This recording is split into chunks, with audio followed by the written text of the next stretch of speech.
فریضہ اقامت دین مولانا صدرالدین اصلاحی صاحب کی ایک کتاب ہے اور اس کے 5 چیپٹرز ہیں۔ ابھی اس ویڈیو میں ہم اس کا پہلا چیپٹر پڑھیں گے۔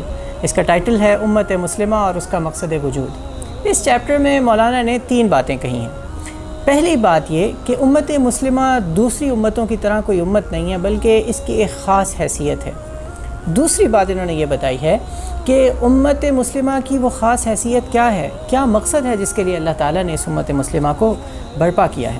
اور تیسری بات جو مولانا نے اس کتاب میں بتائی ہے وہ یہ کہ جو مقصد وجود جو انہوں نے دوسرے حصے میں بتایا کہ وہ دین کو قائم کرنا ہے، اقامت دین ہے، اقامت دین کا مطلب کیا ہے، یہ تیسرے حصے میں مولانا نے بتایا ہے۔ تو پہلی بات جو مولانا نے کی وہ یہ کہ یہ اس امت کی ایک خاص امتیازی مختلف حیثیت ہے۔ باقی قوموں اور باقی گروہوں کی طرح یہ کوئی ایک اور قوم نہیں ہے، ایک اور امت نہیں ہے، بلکہ ایک یہ خاص امت ہے۔ اس کے لیے انہوں نے استدلال کیا ہے قرآن پاک کی سورۃ آل عمران کی آیت کنتم خیر امۃ اخرجت للناس سے۔ انہوں نے کہا یہ سورہ آل عمران کی آیت نمبر 110 کا ایک حصہ ہے کہ اس کا ترجمہ ہے تم ایک بہترین امت ہو جو سب انسانوں کے لیے وجود میں لائی گئی ہو۔ اس آیت سے مولانا نے 2 باتیں نکال کے بیان کی۔ ایک تو یہ کہا انہوں نے کہ اس آیت سے ہمیں یہ پتہ چلتا ہے کہ مسلمانوں کی جماعت دوسری تمام جماعتوں سے بہتر جماعت ہے، خیر امہ، بہترین امت، بہترین گروہ۔ کوئی جماعت، کوئی پارٹی، کوئی قوم، کوئی گروہ امت مسلمہ سے بہتر نہیں ہے۔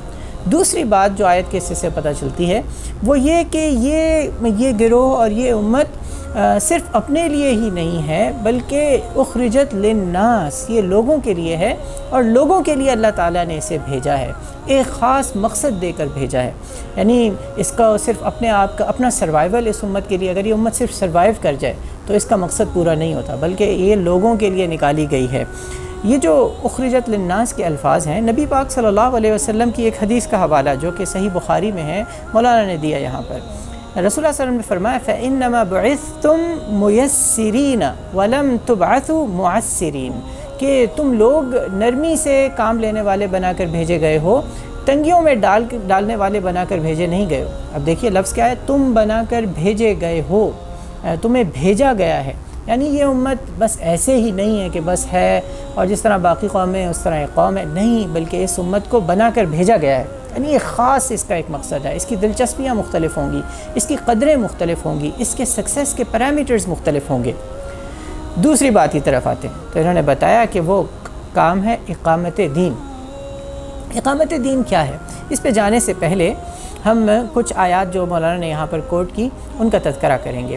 ایک آیت جو انہوں نے یہی جو آیت پہلے سورۃ آل عمران کی آیت نمبر 110 پڑھی کنتم خیر امۃ اخرجت للناس، تم بہترین امت ہو جو لوگوں کے لیے نکالے گئے ہو، اس کا اگلا حصہ بیان کیا تؤمنون بالمعروف وتنہون عن المنکر وتؤمنون باللہ، کہ تم بھلائی کا حکم دیتے ہو، برائی سے روکتے ہو اور اللہ پر ایمان رکھتے ہو۔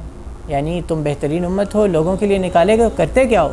تم بھلائی کا حکم دیتے ہو، برائی سے روکتے ہو اور اللہ پر ایمان لاتے ہو۔ یعنی یہاں پر امت مسلمہ کا مقصد وجود جو نکالی گئی ہے لوگوں کے لیے امر بالمعروف و نہی عن المنکر، نیکی کا حکم دینا اور برائی سے روکنا بتایا گیا۔ اسی کام کو اللہ تعالیٰ نے سورہ بقرہ کی آیت نمبر 143 میں مختلف طریقے سے 143 میں مختلف طریقے سے بتایا کہ كَذَلِكَ جَعَلْنَاكُمْ أُمَّةً وَسَطًا لِتَكُونُوا شُهَدَاءَ عَلَى النَّاسِ، کہ اس طرح ہم نے اے مسلمانوں تمہیں ایک معتدل امت بنایا ہے تاکہ تم دوسرے انسانوں کے لیے گواہ بنو۔ اب یہاں پر امت وسط کا ذکر ہوا، یعنی مرکزی امت اور معتدل امت۔ یعنی یہ امت کوئی پیریفری میں رہنے والی نہیں ہے کہ بہت سی قومیں ہیں ان میں سے ایک قوم یہ بھی ہے آلسو رینز، بلکہ اس کا ایک سینٹرل حیثیت ہے دوسری قوموں کے درمیان میں رہنے والی ہے اور لوگوں کو اعتدال کی طرف لے کر آنے والی ہے۔ اور کام کیا ہے؟ لِتَكُونُوا شُهَدَاءَ عَلَى النَّاسِ، کہ لوگوں کے خلاف گواہی دو۔ قیامت کے دن یہ لوگوں کے خلاف گواہی دیں گے، یہ امت گواہی دے گی کہ ان لوگوں تک اللہ کا پیغام پہنچ گیا تھا۔ یعنی قول اور عمل کے ذریعے سے اللہ کیا چاہتا تھا لوگوں سے، اس امت کے قول اور عمل کے ذریعے سے لوگوں کو پتہ چل گیا کہ وہ کرنے کا کام کیا تھا۔ اسی سے ملتے جلتے الفاظ سورہ حج کی آخری آیت نمبر 78 میں بھی آئے ہیں کہ وجاہدوا فی اللہ حق جہادہ، اور اس میں بھی آگے بیان فرمایا یہی کہ تاکہ رسول تم پر گواہ ہوں اور تم لوگوں پر گواہ ہو۔ تو یعنی جس طرح رسول ہم پر گواہ ہیں اس طرح ہم لوگوں پر گواہ ہیں۔ اب رسول ہم پر گواہ کس طرح سے ہیں؟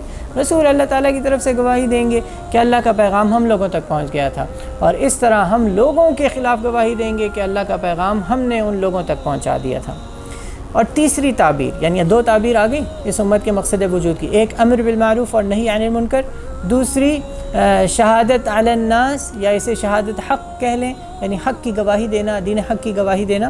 تیسری تعبیر ہے اقامت دین، اور یہ نکالی گئی ہے سورۃ الشورى کی آیت نمبر 13 سے۔ اللہ تعالیٰ نے بیان فرمایا شرع لکم من الدین ما وصى به نوحا والذی اوحینا الیک وما وصینا به ابراہیم وموسیٰ وعیسیٰ ان اقیموا الدین، کہ مسلمانوں اللہ تعالیٰ نے تمہارے لیے دین کا وہی طریقہ مقرر کیا ہے جس کا حکم اس نے نوح علیہ السلام کو دیا تھا، اور جس کی اے نبی صلی اللہ علیہ وسلم ہم نے آپ پر وحی کی ہے، اور جس کا حکم ہم نے ابراہیم اور موسیٰ اور عیسیٰ علیہ السلام کو دیا تھا۔ یعنی اللہ تعالیٰ نے کہا کہ مسلمانوں تمہارے لیے دین کا وہی طریقہ مقرر کیا گیا ہے جو ان 5 نبیوں کے لیے مقرر کیا گیا تھا، ابراہیم، نوح علیہ السلام، اور رسول اللہ صلی اللہ علیہ وسلم، ابراہیم، موسیٰ اور عیسیٰ علیہ السلام۔ اس کا یہ مطلب نہیں ہے باقی انبیاء کا کوئی اور طریقہ تھا، یہ وہ انبیاء ہیں جن کے فالوورز بہت سارے، تو باقی انبیاء کا بھی یہی طریقہ تھا اور رسول کا یہی طریقہ تھا۔ تو کیا دین کا طریقہ مقرر کیا ہے؟ ان اقیم الدین، کہ اس دین کو قائم کرو۔ تو یہ تیسری اصطلاح آ گئی امت کے کام کے لیے، اقامت دین۔ تو دیکھیے اب یہ 3 اصطلاحات ہو گئیں، امر بالمعروف نہی عن المنکر، شہادت حق اور اقامت دین۔ مولانا نے اگلی بات یہ کی کہ ان تینوں میں سے، ویسے سب کا مطلب ایک ہی ہے، لیکن ان تینوں میں سے جو اقامت دین کی اصطلاح ہے، یہ فریز سب سے زیادہ ایک تو کمپریہنسو بھی ہے اور زیادہ کلیئر بھی ہے۔ جس چیز کی اقامت کرنی ہے وہ بھی بتا دی گئی یہاں پر، یعنی دین کی اقامت ہے نا، دین کو قائم کرنا ہے تو کلیئرٹی ہوگی کہ کیا کام ہے کرنا۔ کمپریہنسونیس کے بارے میں یہ بھی کہ یہاں پہ دیکھیے، اور جسے ہم گیر بھی ہے اس سینس میں کہ فرمایا کہ یہ صرف اس امت کا کام نہیں ہے بلکہ 5 نبیوں کا اور رسولوں کا نام لے کر بتایا کہ ان کا کام بھی یہی تھا۔ گویا جو شخص بھی اللہ پر ایمان لے کر آتا ہے اس کا یہی کام ہے، کیونکہ سارے رسولوں کا بھی یہی کام تھا اور پھر ہمارے لیے بھی یہی کام مقرر کیا جا رہا ہے۔ گویا یہ کام اقامت دین کا کچھ خاص چنیدہ چنے ہوئے لوگوں کا، سلیکٹڈ فیو کا کام نہیں ہے، بلکہ جو بھی ایمان کا دعوے دار ہے اس کا کام یہی ہے۔ آئیے اب اس کے ہم تیسرے اور آخری حصے کی طرف اس چیپٹر کے جاتے ہیں، جس میں مولانا نے بتایا ہے کہ یہ اقامت دین کا مفہوم کیا ہے۔ اقامت دین 2 چیزوں سے مل کر بنا ہے، ایک لفظ اقامت اور ایک دین۔ اقامت کسے کہتے ہیں؟ اقامت جب کسی ٹھوس چیز کے لیے، سالڈ چیز کے لیے بولا جائے تو اس سے مراد ہے اسے سیدھا کر دینا، جیسے سورہ کہف میں آیا ہے یرید ان ینقض فاقامہ، کہ وہ عمارت، وہ دیوار گرنے والی تھی تو انہوں نے اسے کھڑا کر دیا، خضر علیہ السلام آپ نے معلوم ہے آپ کو، تو گر رہی تھی اسے کھڑا کر دیا، اقامہ۔ اسی طرح لیکن اگر کسی سالڈ چیز کی بات نہ ہو بلکہ کسی کانسیپٹ کی، آئیڈیا کی بات ہو تو اس کو کھڑا کرنا تو مراد نہیں ہے اقامت سے، مراد پھر یہ ہے کہ اس کام کو پوری توجہ کے ساتھ اور پورے اہتمام کے ساتھ بہترین شکل میں ادا کیا جائے۔ اس کو ایک مثال سے سمجھانے کی کوشش مولانا نے کی کہ اگر ہم نماز کو قائم کرنے کی بات کرتے ہیں، جا بجا قرآن پاک میں یقیمون الصلاۃ تقیم الصلاۃ، نماز قائم کرنے کا کہا گیا، تو نماز کب قائم ہوگی؟ بس ایسے تیسے جیسے تیسے پڑھ لی نماز، اس سے نماز قائم نہیں ہوگی، بلکہ نماز قائم ہوگی جب ہم نماز صحیح طرح سے اس کی شرائط پوری کرتے ہوئے پڑھیں گے اور پھر آداب اور شرائط کا خیال رکھیں گے، اور اس کی جو اندرونی سارے کمپوننٹس ہیں ان کا بھی خیال رکھتے ہوئے ہم نماز پڑھیں گے، تو یعنی علمی اور عملی حیثیت سے پوری طرح سے قائم ہو جائیں گے۔ اچھا، یہ تو ہو گیا اقامت کا لفظ۔ دوسرا لفظ ہے دین۔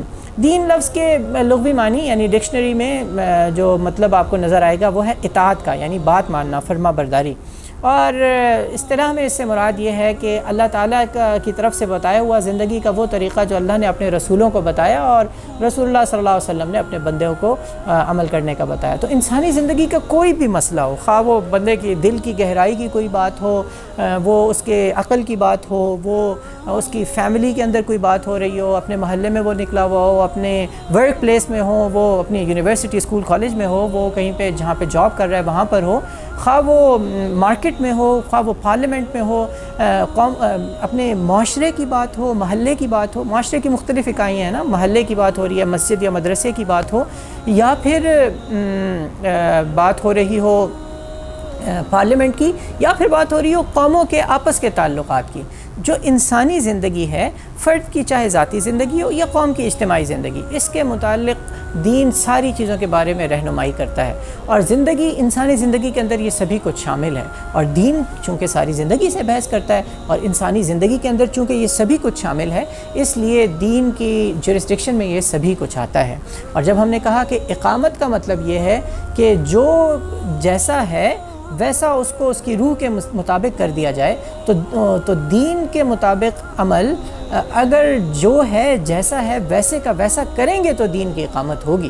تو اس کا مطلب یہ ہے کہ اپنی پرائیویٹ لائف کے اندر اگر ہم کچھ کام ریلیجس سمجھ کے کرتے ہیں تو یہ اقامت دین نہیں ہے۔ اگر ہم اپنے گھر کے اندر ہی صرف عبادت کرتے ہیں، صرف مسجد کے اندر، صرف مدرسے کے اندر، اور کچھ خاص قسم کی ریلیجس سیریمنیز میں، شادی بیاہ کے کچھ طریقہ کار میں بس اتنا ہی ہے دین، تو یہ دین کی اقامت نہیں ہے۔ دین کی اقامت تب ہوگی جب پوری زندگی اللہ تعالیٰ کی مرضی کے مطابق گزرنا شروع ہو جائے گی۔ تو اللہ تعالیٰ ہمیں دین کے جامع اور کمپریہنسو مفہوم کو سمجھنے کی توفیق عطا فرمائے، اور دین کو اقامت کرنے کی جد و جہد کرنے کی توفیق عطا فرمائے۔